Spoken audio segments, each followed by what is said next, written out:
So today is Easter Sunday, and we're going to continue our discussion of bunnies and eggs and other celebrations of spring that we started a few weeks ago for the spring equinox. Easter Sunday, also called Resurrection Sunday, and Christianity was and is a monotheistic religion. And one of the big points of Judaism and Christianity is that the pagan ideas of praying to lots of different gods for lots of different things was out of fashion and unnecessary because there's only one. So that's one of the things that all of those religions, and in fact New Thought, have in common. There is only one. And we celebrate Easter as the resurrection day of Jesus, as sort of a central point in Christianity. And Easter is late this year. This is the first time since 1960 that Easter has happened on this particular date. That's Jesus' birthday. And this is the first time since he was born that it's happened on Easter again. And of course, you know how we determine whether Easter is going to be early or Easter is going to be late, because Easter is determined, not in a pagan way, to be the first Sunday after the first full moon after the spring equinox. All right, maybe that's a little pagan. But it's a reminder that everything that we're learning from Scripture and from the traditions that are coming from all of the religions all over the world, including New Thought, is that everything is either historical or metaphorical or metaphysical. And when we look at the stories, we look at the Scriptures, they are not labeled. It doesn't say this is a historical story and this is a metaphorical story. We get to figure out what they mean. And Easter is a wonderful example of getting to dive into what the hidden meaning is behind all of that.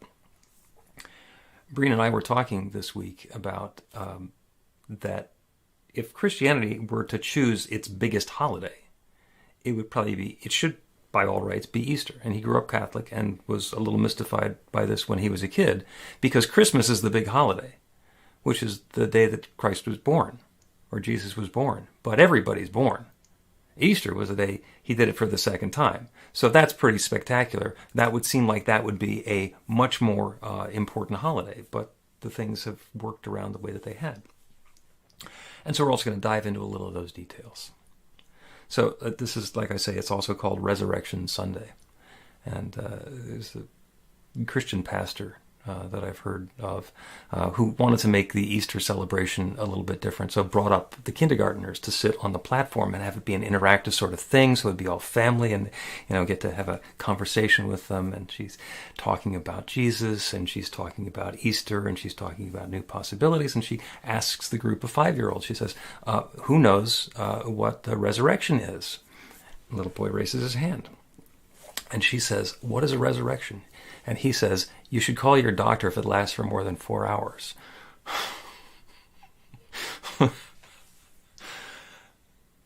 And what we're doing is we're trying to open ourselves to newness in all of this.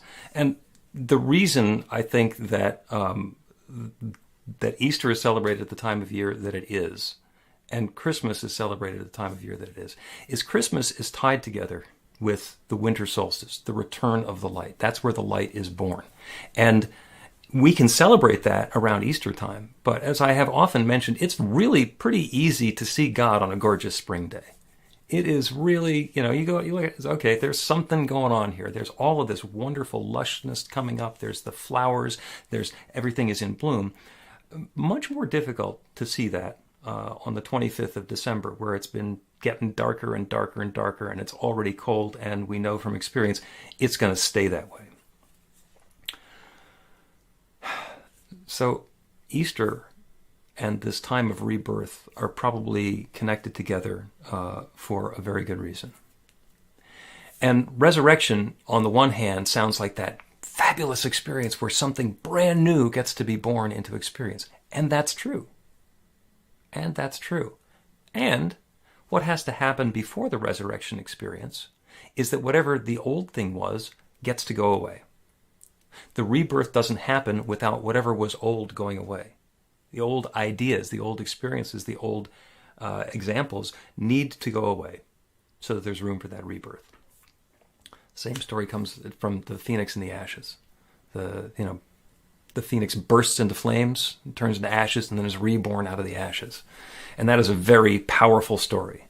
And if you can think of yourself being reborn out of the ashes and having something new and wonderful happen in your life, that's awesome. And on the other hand, if you imagine bursting into flames, I'm not so sure how far up on the to-do list and my bucket list that's going to be, the bursting into flames thing. And it's the same story with the metamorphosis, when a caterpillar turns into a butterfly. The birth of the butterfly is awesome. And what caterpillar in their right mind, had they had one, would anticipate ever becoming a butterfly?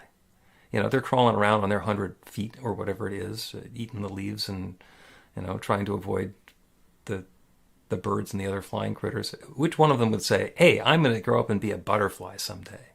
But then it happens. And it's a spectacular transformation as they weave the cocoon and go inside and prepare for the chrysalis, where they are going to emerge as a butterfly. Oh, by the way, their DNA dissolves while they're in the cocoon, so it can rearrange itself into a butterfly.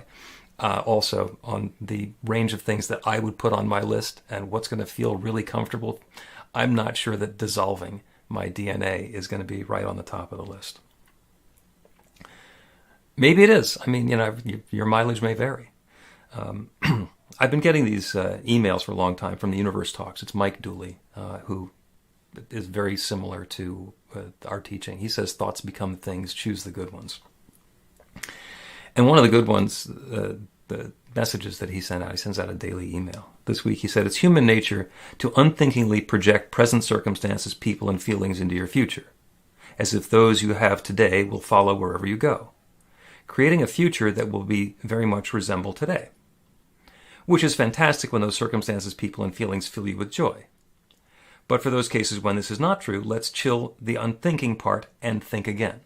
You can do this. Love the universe. And what he means is that nothing changes if nothing changes. This happens to be a weekend where we're celebrating Passover as well as Easter. So Passover started on Friday. By the way, in the biblical story of Jesus, the Last Supper on Thursday was the first night of Passover. That was a Passover Seder. So we're really close to the timing happening the same way again this time. And Passover is the holiday where Judaism celebrates the Hebrew slaves escaping from Egypt. Okay? Historical, metaphorical, or metaphysical? Well, there's definitely a historical component, because at some point there were Hebrew slaves in Egypt, and today there are not. So somewhere along the way, that practice ended. Did it go the way that it was described, with the plagues and the escape and the parting of the Red Sea and all the rest of that? Is that historically accurate? Unlikely. Unlikely. We tend to think of the laws of nature as being pretty persistent and doing the same sorts of things over and over again, and things working all the time the way that they do. The thought that the plague is going to come and take everybody who hasn't marked their door with the lamb's blood is kind of unlikely. That's not a system that particularly works well. Although, do you know friends who have not protected themselves against the current plague because they don't believe it? Well, you know, there's taking care of business or not taking care of business. We are free to choose our own insight and guidance and ignorance to whatever level we want. And somewhere in there it becomes metaphysical, metaphorical, or historical. And we get to find out later which one it is. But as I mentioned, nothing changes unless something changes. So if you take it back to the historical part of the story, there's the Hebrews that are enslaved in Egypt, and they want to leave. And the Pharaoh didn't want to let them leave. And it's a pretty typical reason. We've got to figure it's cheap labor, and that's the way we've always done it. So why would we want to change that? It's working for us. It's not working for you? Okay, well, you know, that's why you're slaves. So there was a little bit of a problem with that.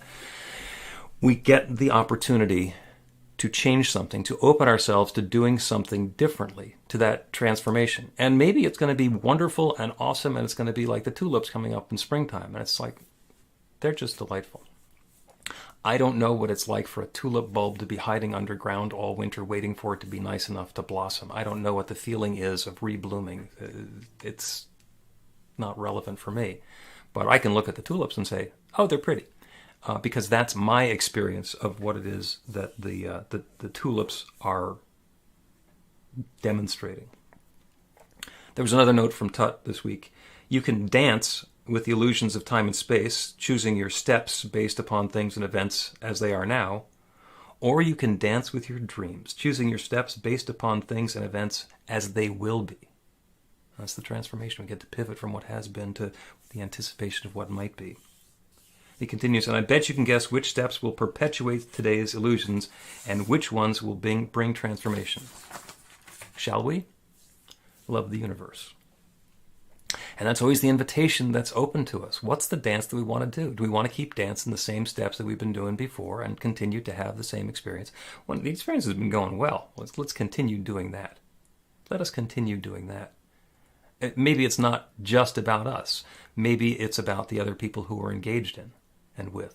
And if we are metaphorically enslaving someone and they want to change something, then it might behoove us to change our dance steps a little bit, because otherwise there might be plagues coming. There might be something that is going to push us into that change, that's going to urge along that new transformation into something different.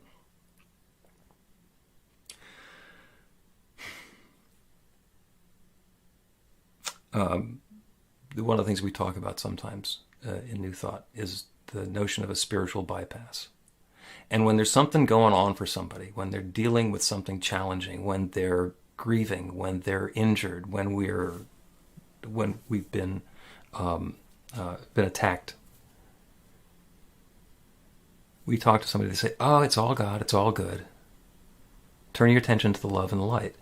And yeah, that's a great idea, but if we go to that too quickly without acknowledging that experience that we're having, the challenge and the difficulty that we have faced as we've, dealt with that betrayal or the loss or the unhappiness.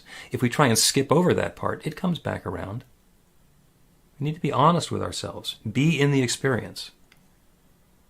If it's time to dissolve before we can turn into a butterfly, don't pretend that dissolving is fun.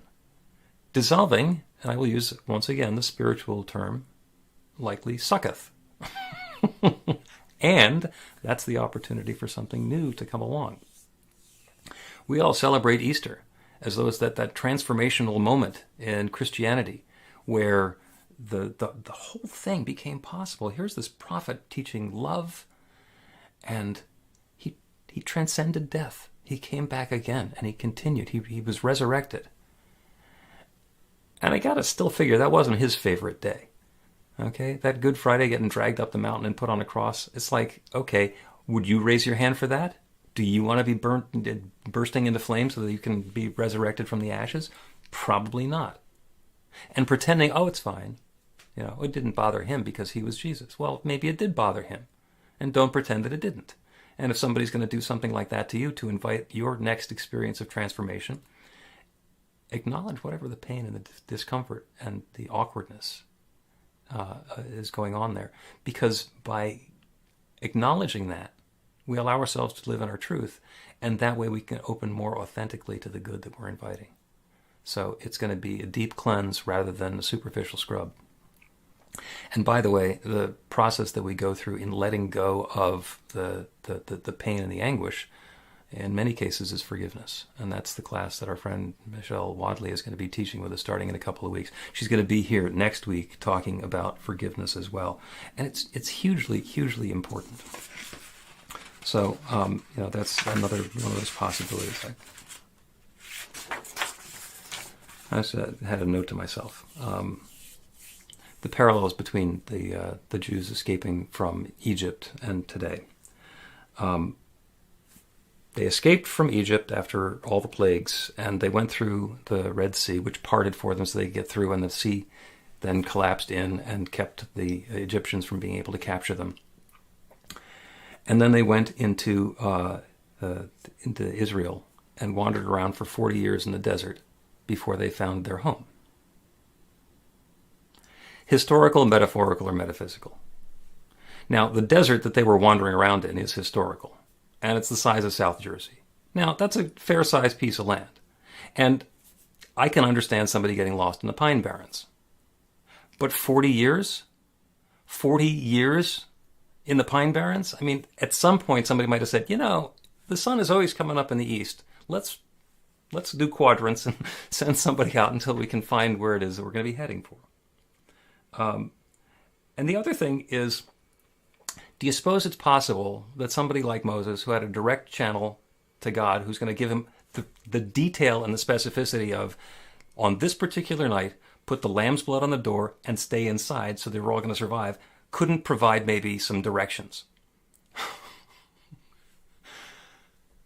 But what had to happen is all of the people who escaped from Egypt, the idea of being enslaved, needed the opportunity to die away. That's what took 40 years, the 2 generations that it took for those old ideas to die away, so that new sense of freedom and empowerment could be born instead. Historical, metaphorical, metaphysical. And as I said, they are not labeled. Nobody tells you ahead of time which one is which. So as we are celebrating the Easter and Passover and Ramadan and the opportunity to transcend and have new and different things happen in our lives, let the celebration unfold for you in a way that's going to be uplifting. We're doing Easter bunnies and Easter eggs, and the notion that bunnies and eggs have something to do with Christianity is kind of interesting, but it has everything to do with springtime. In my family, we have a tradition that was started by my older brother, Dave, of getting a chocolate Easter bunny and just biting the head off of it. Because he thinks that's fun. And I will close with a cartoon, because this kind of embodies one of the ways that you can celebrate. That's one bunny saying, "My butt hurts," and the other one saying, "What?" It depends. It depends on your perspective and your experience. So enjoy the holiday. Celebrate. Find something metaphorical. Find something metaphysical. Find the invitation for that transformation that's available for you. Be in the challenge of it, and allow that good to unfold. Allow that newness to reflect itself and present itself and unfold itself in your life, because you deserve it. You deserve it. You are a bright light of God's love. And so it is.